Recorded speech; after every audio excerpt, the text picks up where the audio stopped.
Welcome to Arise Life, a community of believers being equipped, empowered, and released into their destiny. For more information, go to ariselife.org or follow us on Facebook, Twitter, or Instagram. The message today I titled, "It's Time to Take Your Place." And so just as Peter was talking about, we're on mission. And as the Lord has brought me into just different places and positions in this past season, it has really stirred in my heart a desire to see the whole body take their positions, to take their place, to be part of what we've been called to be, part of the body, and to sit in the place that the Lord prepared for us. And that doesn't mean that there's not a process involved. That doesn't mean like you just step in and there's no issues along the way. As you take your place, you grow and things fall off. And so I want to talk today about what it looks like to take your place, to come alongside the other people in the body and to be part of what God is doing. And I really feel strongly that this is the time to take that risk, to take that step forward that Masha was calling us to take. Don't sit back. This is the time to step forward. The body needs you. We need you. Prepare the way of the Lord. Today is the day that we need to prepare the way of the Lord. And one of the first things I wanted to do is just share a little bit about the journey for me getting up here. And so each Sunday that I've gotten up here, and some of you have been here for all of them, but each Sunday has been part of a process for me. So the first time it was just saying yes in obedience, which was scary and overwhelming. But the Lord really met me with peace that I could never have expected. And then the second time was almost the same, but as I spoke, I really just so much wanted to do it exactly right, to get it right so that I didn't disappoint the Lord. And he really dealt with me between then and now that just by partnering with him, even if I fail, I have succeeded. So I want to encourage you, even if you step out and you risk and you fail, actually that's better than not stepping out and risking it all. In fact, fear of failure will keep you from what God has called you to do. But in that place also there was another correction, and I just want to apologize today that I got up here with a heart that's still, even though I said yes, I had a seed of rebellion because I didn't really want to be up here, and I said that. And it wasn't wrong to say that, but it was wrong to say it the way I said it. And so I was entrusted this place by Peter and Masha, and I just want to repent that I did not have that honor in my heart. And so the Lord invited me, instead of just being the obedient servant, to do it from a place of joy and I get to rather than I have to say yes from a place of I want to do this with you rather than I feel compelled, I can't say no. And so I want to invite you into that as I ask you to take your place. I invite you to do it from a heart that wants to do what God is doing, not from a heart that says, I'll say yes, but just because I have to. So my first question for you is, what place are you called to? If it's time to take your place, what place are you called to? So how might you know? Can anybody throw out some ideas? Caleb, you want to write some ideas on the board? How might you know what place you're called to? This can be a little place or a big place, a position. It can be anything. How might you know Okay, Carol says, ask God. Yeah? Addressing problems you see. Yeah, looking for what problems do you see? What needs do you see? Yeah? I guess what hurts your heart the most. Oh, what hurts your heart the most? That's good, yeah. Synchronicity. Well, okay, explain that. Synchronicity, what does that mean? Coincidences are happening in regards to the leading you're getting. Uh-huh. Like you're starting to hear from multiple places, but different sources at different times. Yeah. Okay, so when you're starting to get hear the same thing in multiple places at different times, and it's all just kind of echoing the same thing. I don't know how to spell coincidence. I don't either, so we're good. I already misspelled. Just do your best. There you go. Example, try it. Anything else? Anything else? We can always read the Word. That gives us maybe a less specific idea, but at least a general. Area of your gifting, I guess. Yeah, what areas do you have gifting in? People around you see stuff. And people around you seeing stuff in you. That's how I ended up here. I think even your own battles that you go through, and you overcome them, and your own testimony is also a way of helping like that specific situation Okay. that other people may feel like they're alone. Okay, so areas where you have battled through, you can help other people. That's good. So when I ask about this place you're called to, that's good for now. Thank you. I'll call you back up when I need more. This place that we're called to, we are not called for ourselves. You know, I think so much when we look at the Christian walk, there's just this idea of growth for myself. And there is a place where we grow for ourselves, but largely what we are called to is to the body, to the mission, to prepare the way. And we are not called to do that in an isolated space, but we are called to do that together in unity.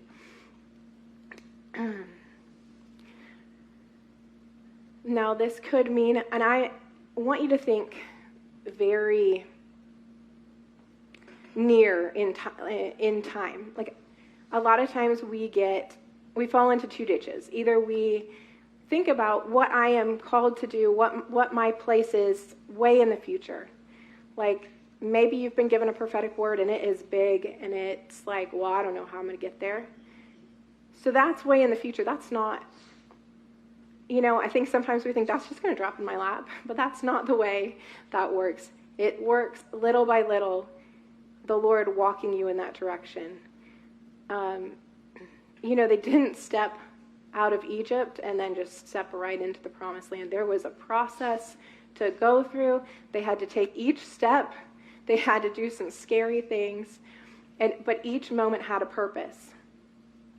So today, this week, this month, what place has the Lord prepared just for you to be part of the body, to be part of preparing the way, to be part of the mission? So I want you to kind of think on that.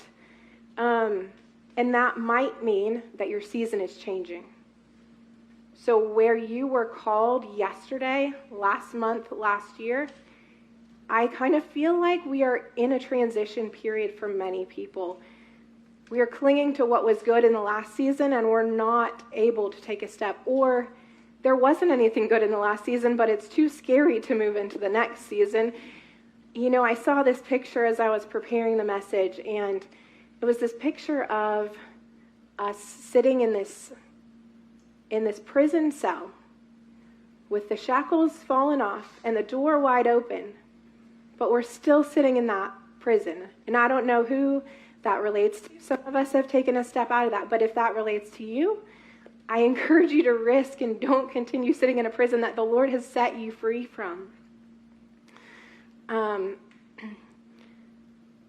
I also was thinking about Moses and the Israelites, and there was the season in Egypt And then they had to step out, and actually they were kind of excited, but I'm sure very scared. They fled in the middle of the night. They'd left. The Egyptians gave them everything they had, but then they're starting to be pursued.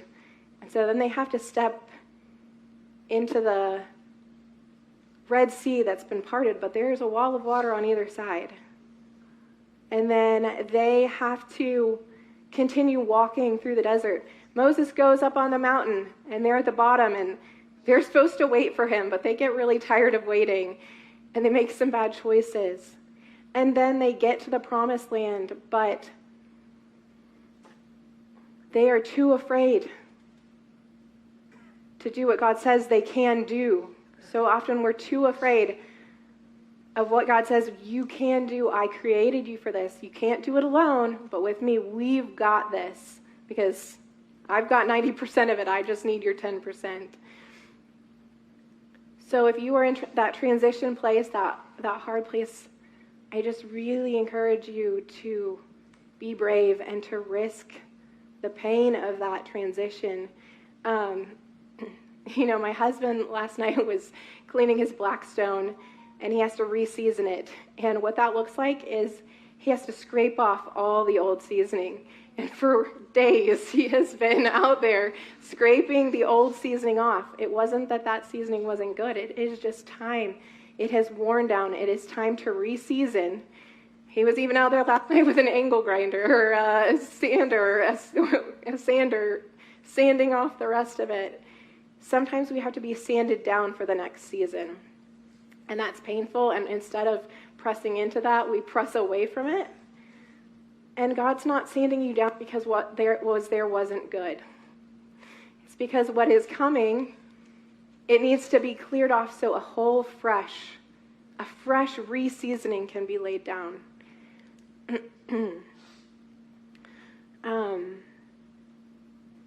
So I've talked a little bit about this. Like, this is one of the places that I am called to today. I don't know what this is unto. I know this is unto today. This is unto you. This is unto my growth. This is unto us coming together as a body and me taking my place in the body today. But I really don't know what this is for next month or next year. I don't know if this is a stepping stone. I don't know if this is just part of the process. So you don't have to know what it's for. You don't have to know how it fits into the picture. When the Lord says this is the next step, you don't have to know why. Because the Lord will rarely answer that question. I don't know if you have been like me and just begged him to know why he's asked you for something, or why something is happening, or why he has called you to a place. Just know that if he's asking you to do it, there is a purpose, and there is fruit from it, and there is grace for it, and he will meet you in it. But some of the other areas that I feel like I've been called to this week, because I'm going to keep it very current, there have been areas where I have had to grow. I have been had to step over things to be part of the body this week, and I will talk about some of those. But I've just to be part of the body, just to show up, either in friendship or in attending things at church. I've had to step over things to be part of where the Lord has asked me to be this week. To be in relationship with people around me, I have had to lay down things like what I feel like my rights are, or my judgments towards other people in my family. And so I have had to lay down things in different areas. And so I'm not just talking about what you're called to in the body, though I really strongly encourage you to step in to this body or to whatever the body the Lord is calling you to. I'm also talking about what place in your family is the Lord calling you to. So often I think we can just get comfortable in the position, the role we have in our family, either in our nuclear family or our extended family. And when the Lord asks us to risk or to step up or to do something more, we can be like, I'm really happy right here with where I'm at. Like, I don't want to step out in family or in community. You know, I thought it was really interesting. Brian and I were talking last night about the first thing Jesus did when he came out of the wilderness was he went back to his hometown. And then he got rejected. So, if the Lord's calling you out in a place where you think you might get rejected, honestly, that's okay. Jesus was rejected too. But that was part of the process. He had to go back and be rejected in his hometown before he could keep going. You know, one of the first things that Paul did was the Lord sent him back to his hometown, to Tarshish. He spent years there. We don't know what that part of the journey was for him, but we know he had to go back to his hometown first. And so if the Lord is calling you in a place that seems smaller, like in your family or in your community or in a place where you're like, I'm going to get rejected here, that's just a stepping stone on your journey. And if you can't get over the hurdles in that small step, you can't take the next step after that and the next step after that. So my next question is, what is holding you back from taking your place? Caleb, you want to write some stuff on the board? What might be holding you back? Fear? Rejection? Pain? Bitterness? Anger? Yeah? A lot of what ifs. What ifs? Yep. A lot of what ifs. History. Yep. It's not happening the way I want it to. Yes. People aren't playing nice. Oh, people aren't playing nice. It's their fault. I can't do what you told me to do. That hits really close to the family dynamics that have been happening this week. Okay, thank you. You know, we can look, we don't have to go far in the Bible to look at people's excuses. Moses, he had some good excuses. What was Moses' excuse? He couldn't talk. Yeah. What was Esther's excuse? I'll be rejected. Rejected, but bigger than that. I'll be killed. Yeah. That's a pretty good. That's a pretty good excuse. What about the disciples? What held them back? But he's dead. Yes. Before he was dead, what held them back? From, yeah. I want to be the greatest. Is he the Messiah? I I want to be the greatest. I would submit their expectations about what it would look like to follow Jesus. Their expectations were not, he's going to die and then we're going to have to risk our lives to spread the good news. It was, I'm going to sit next to him. I'm going to get as close as I can so I can sit next to him when his earthly kingdom happens. What was Jonah's excuse? I hate those people. Yeah. And Jonah, he had pretty good, it's very likely that the Ninevites had, he had family that had died because of the Ninevites. There are plenty of things that will hold us back in little and in big things. One of the things that I've really been reflecting on this week, and I feel like it fits in here, is the idea of adoption. The idea of our adoption as sons and daughters of God. And I think a lot of what can hold us back is a lot of things that relate to either accepting or rejecting our adoption as sons and daughters of God.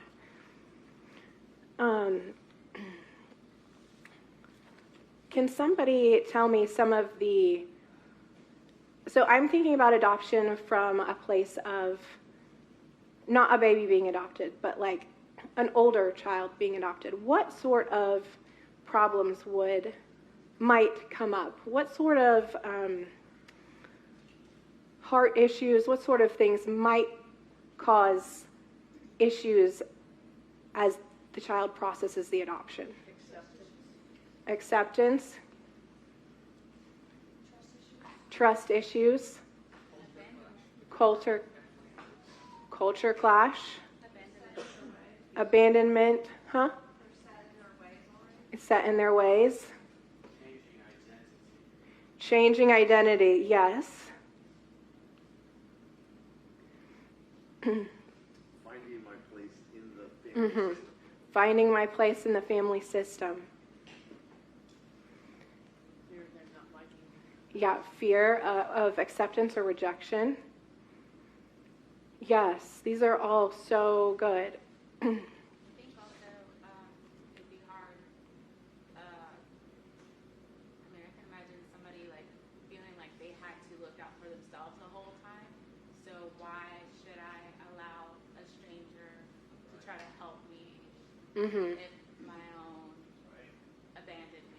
Yeah, so like a self-protection, like I can't let go of I've learned I gotta do it myself. I gotta take care of myself. Yeah. Okay, that's good for now. So let's think about these in terms of how we relate to God. As we come in, as God has said, I am adopting you. We might still end up with trust issues because we lived under a different kingdom where it's not safe to trust. The culture is so different. I think so often we come into the church and we just expect it to be just kind of a slightly cleaned up version of what the world is. So we expect things to work the same way. But the kingdom is upside down. And it is such a culture clash. It is such a rewiring of our brains to be able to step into God's family and live in his culture. It is so hard to let go of that culture from our family, from our origin. Changing identity.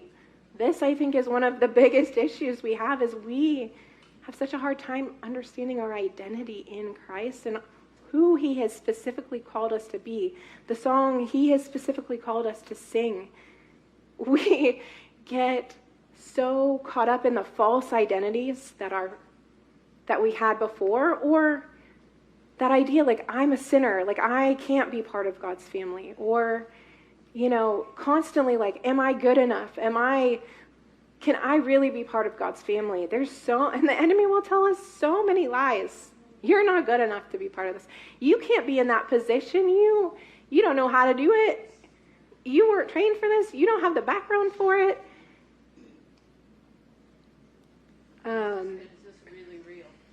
Yeah. Finding my place. I think we all struggle in the body to know what is my place. It feels like there's not a seat for me.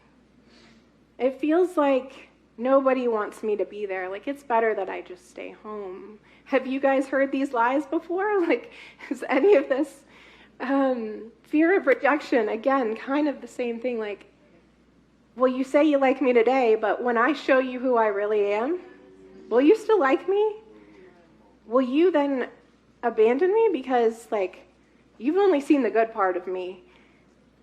As soon as I show you who I really am, I don't fit here.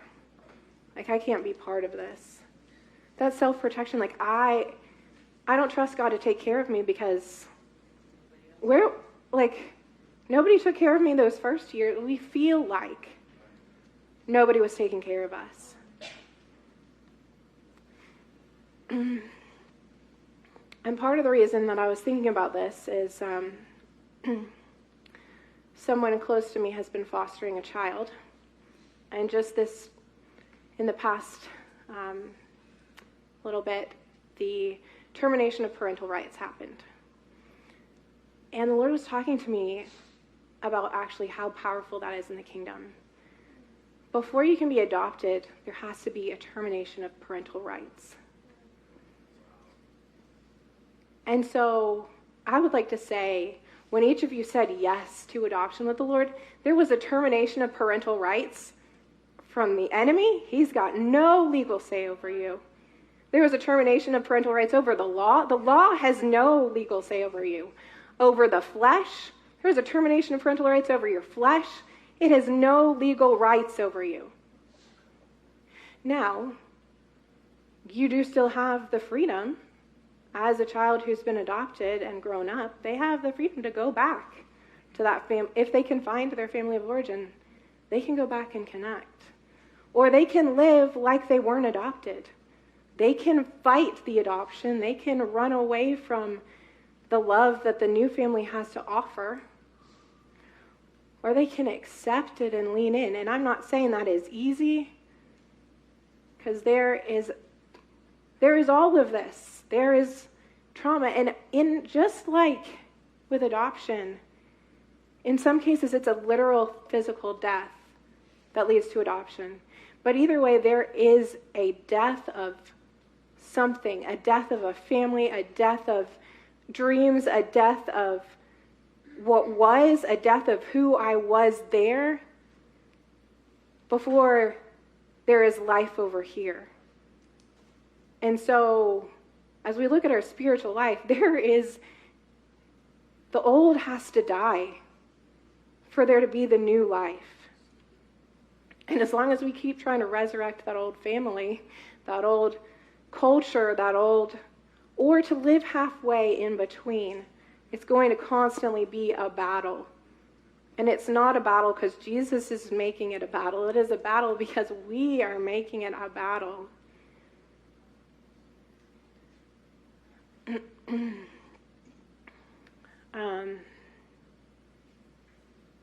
There's been many things that have held me back from what the Lord has called me to. Getting up here, for example, I grew up in the first church I was in. We were in for a while, and my memory of leaving that church, and my understanding, which my parents later corrected, but my understanding at the time, the reason we left that church was because there was a woman pastor. And then I went into a church where women were never, under any circumstances, to get up in the pulpit and teach. And then I went to another church, same thing. And so to get over the hurdle of even just sitting with honor to a woman speaking up front was a big hurdle to me. And then when I felt the Lord begin to ask me to step up here, I thought I had dealt with it. I thought I had let that go. But then to get up here, I had to fight that battle again. I had to press in with the Lord. I had to be like, I can't get up there. That is not, there is no place for me. I am a woman. I should not be up in front. And the Lord really had to do some hard work on me. And he said, is this going to keep you from what I have invited you to do? Like Moses, I never felt like I could speak in front of people. Nobody was more surprised than I was when I got up here the first Sunday and it went well. And I didn't just sit rocking on the floor. I really did not anticipate being able to get up and talk clearly and speak clearly. But if I had continued to tell the Lord I can't speak, I would have never taken the step to find out, there's something under, there's solid ground under my foot. I can do what the Lord has called me to do. To be part of community. This is another thing that I've had to battle in my life. For many years, I was terrified to drive. So that kept me from community. And part of this is probably because the first time I drove on the road, my driving instructor had me merging on and off 285 inside the perimeter. Just over and over again at 4:30 p.m. So I think I had some trauma. And also recently the Lord was uncovering that a lot of the things my dad would say about other drivers in the car, I had personalized to myself. There's a joke that my younger brother, when he was like 4 or 5, started yelling from the back seat when my grandpa was driving at other drivers and calling them names. So there's several things in my life where and then when I had a child, my first child, he screamed in the car for any time we would buckle him in for the first at least 4 months of his life, and that's when I completely stopped driving. Because not only was it already a battle for me to get in the car, it was a big battle to get in the car with a screaming child and not just have all kinds of trauma. So I've always felt shame about it too, because everybody else can do it. Everybody else can get in the car without going in fear. But somehow this year, and maybe it's the last 2 years, but this year especially, the Lord has really broken off that trauma, because I have, instead of running from it when he wants to talk about it, I have stepped in and said, okay, I'm kind of scared of this. You're calling me out in a place where I am terrified, and I feel ashamed, and I feel alone. But again, when I stepped out, when I do it moment by moment, the Lord has met me with grace and peace. And that has allowed me to be part of things that the body is doing. That allowed me and Carol to go this week and attend a baby shower of a lady that's in our online Bible study. That has allowed me to connect more with my family. All of those are things that are my place. My place is to be part of the body, but there was this huge thing holding me back. And I'm telling you this not because I want you to feel sorry or feel proud of me, or I'm telling you this because I want you to understand I have battled some big things to be where I am this week. And I know it is terrifying. I'm just asking you to take the baby step because the Lord has met me with peace. But it's only as I walk with him day by day. As soon as I think about the future, the fear comes in. Or as soon as I think about the future, I'm like, well, today they like me, but tomorrow they won't. Or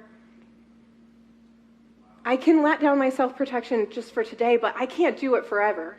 But if I just live right now in this moment where the Lord has asked me to be today, if I don't sit a week ago and say, I'm going to have to drive on this day and I'm just going to sit in fear.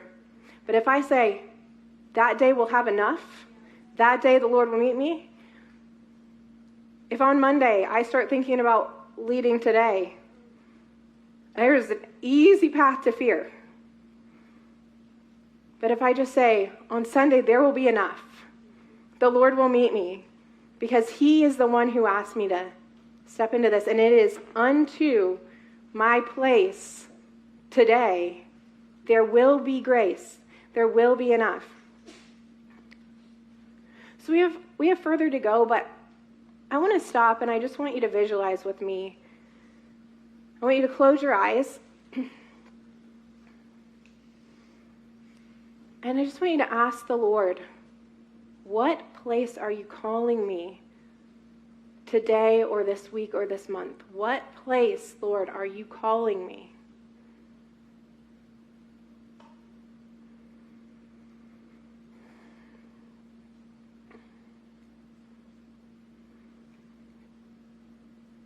I just ask you to picture that place, that thing, whatever it is the Lord is speaking to you about, or just continue to ask him. I ask you to picture that in front of you, this place that you are being called to, that he's talking to you about right now.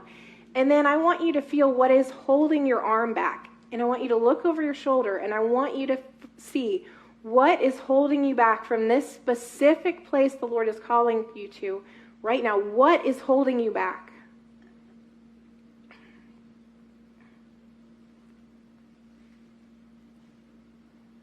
And then I also want you to picture there's something else in your hand. What are you holding on to that the Lord wants you to let go of?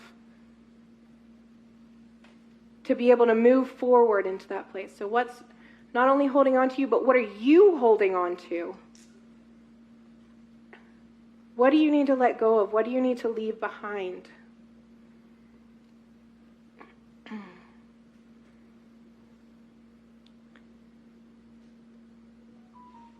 All right, feel free to keep talking to the Lord about those. But in that space of what we need to let go of and what we need to leave behind, so much of what we need to leave behind are the things that we've held on to through our adoption. Or that we've held on to because someone spoke them over us, like women can't preach, or it's death if you go before the king, or oh no, we're not building an earthly kingdom, we're going to die. Do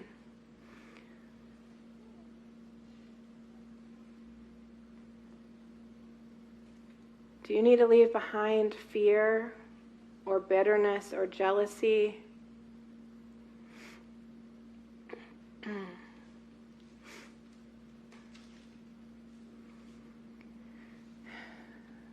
You know, I want to share some verses about our adoption, because I think we really need to understand this good Father, this what we've been adopted into, so that we feel willing to step into this.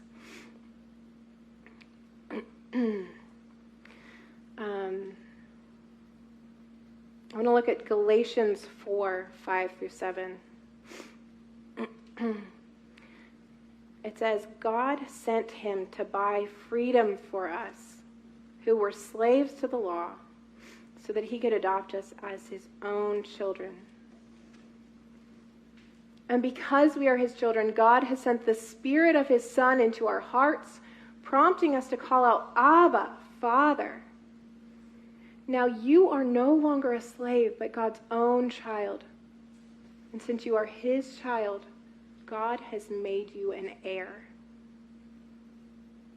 Who can tell me some of the good things?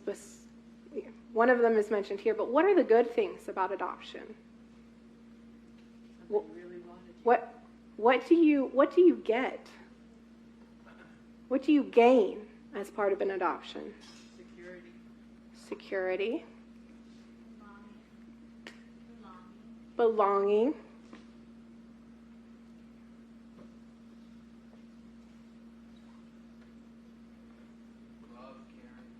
Love and care. Trust. Home. Privilege. Family. A new name.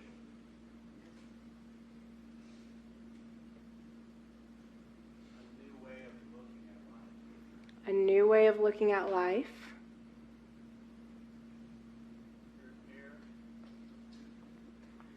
An heir, yes. An inheritance.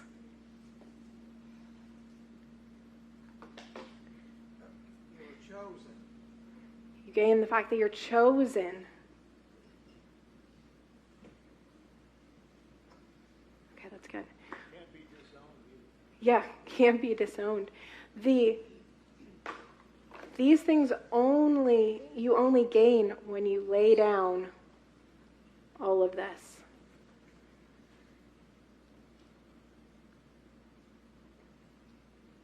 Because if we are still questioning if we belong, then we don't get to experience the belonging. But God's saying, you already belong. You already belong because you're part of the family. You already have love. You feel unloved? That is just a feeling. But if you would allow yourself to be vulnerable to my love, to risk, and it is a risk when you have been shown not a good kind of love. It is a risk to open yourself up to love, to trust,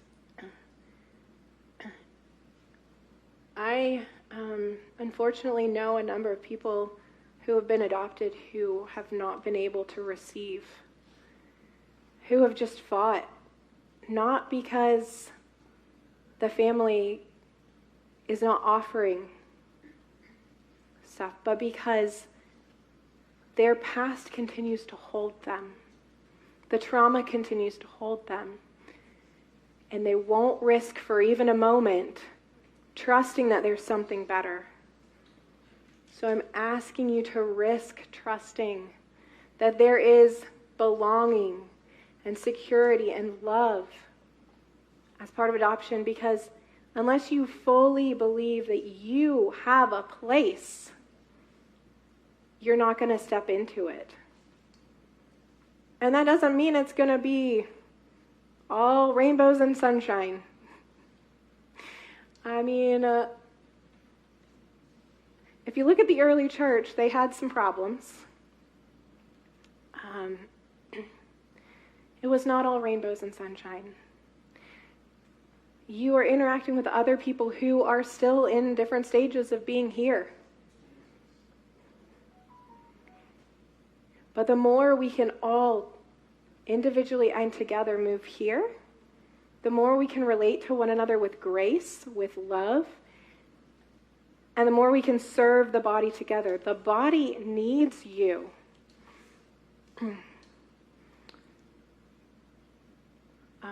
1 Corinthians, I think this is the first slide. 1 Corinthians 12. No, this is not the first slide. I do not know what passage this is from, but I'm reading it anyway. It's in the Bible. There you go. Verse 17 somewhere. No? Sorry, guys. The Lord's derailing this, and I don't know where we're going. Probably. If the whole body were an eye, how would you hear? Or if the whole body were an ear, how would you smell anything? But our bodies have many parts, and God has put it, each part where it wants, where he wants it. If one part suffers, all parts suffer with it. And if one part is honored, all the parts are glad. All of you together are Christ's body, and each of you is a part of it. The body needs you. The body needs you to be healthy and whole. And that doesn't mean you have to get there by yourself. It just means that we need to start stepping in that direction. It means we need to stop staying stuck. You know, a very interesting thing, we had some blood work done recently, and it's interesting how something in one place will cause a problem in another place, will cause a problem in another place. And you have no idea it's causing all these problems. But we are all connected. And that means together we need to rally around the parts of the body that are hurt. But if you share your hurt, if you hide your hurt from the body still hurts, but it doesn't know why. If we don't know why you're hurting, but you're still hurting, you are affecting the body. And we would love as a body to come around you and be part of your healing. But you're going to have to take that risk that there might be something good on the other side. Or if you are healthy and whole and doing great, we need you to come be part of the body. You know, a hand on the table, it's not doing very much. In fact, when it's severed from the body, it dies. We need you to come be part of the body. Take your position in your family or your community or the church or wherever God has you in the kingdom. Because you're dying by yourself and we're dying without you. And there is a mission we are on, and we are to prepare the way. And we have gotten so wrapped up in just looking just a little bit different than the world. And we just go in circles and we just are like, how do we fix this little problem? How do we fix this little problem? But we need the vision of our position to move us forward. And everyone needs a vision of their position to move us forward. Me being up here by myself on Sunday. It's just my position. But when you come alongside, whatever your position is, man, what we can do for the kingdom, or in your family, if you all are doing your each little own thing, then you're just putting out fires. But if you all have a vision for what God is telling you, a position that you are to play in your family, and you are doing your best even if you're failing, if you are moving towards that position, and you all are moving towards your positions together, what can your family accomplish for the kingdom? The same thing for our community. I don't know what position the Lord is calling you to. I am just begging you to take your position so we, as a body, can be on mission together, because none of us can do it by ourselves. So I'd like to invite you to go back into that little picture where you were picturing what you were moving towards.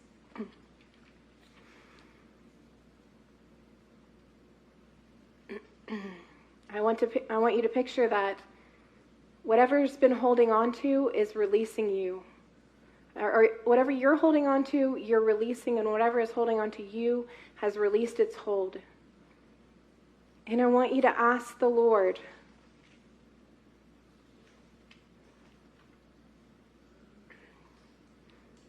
what is the gift he wants to give you as you step into this new position?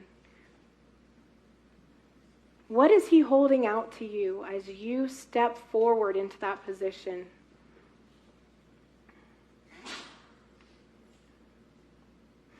If the worship team could come on up. Just continue in that place with the Lord. Just sit there with him.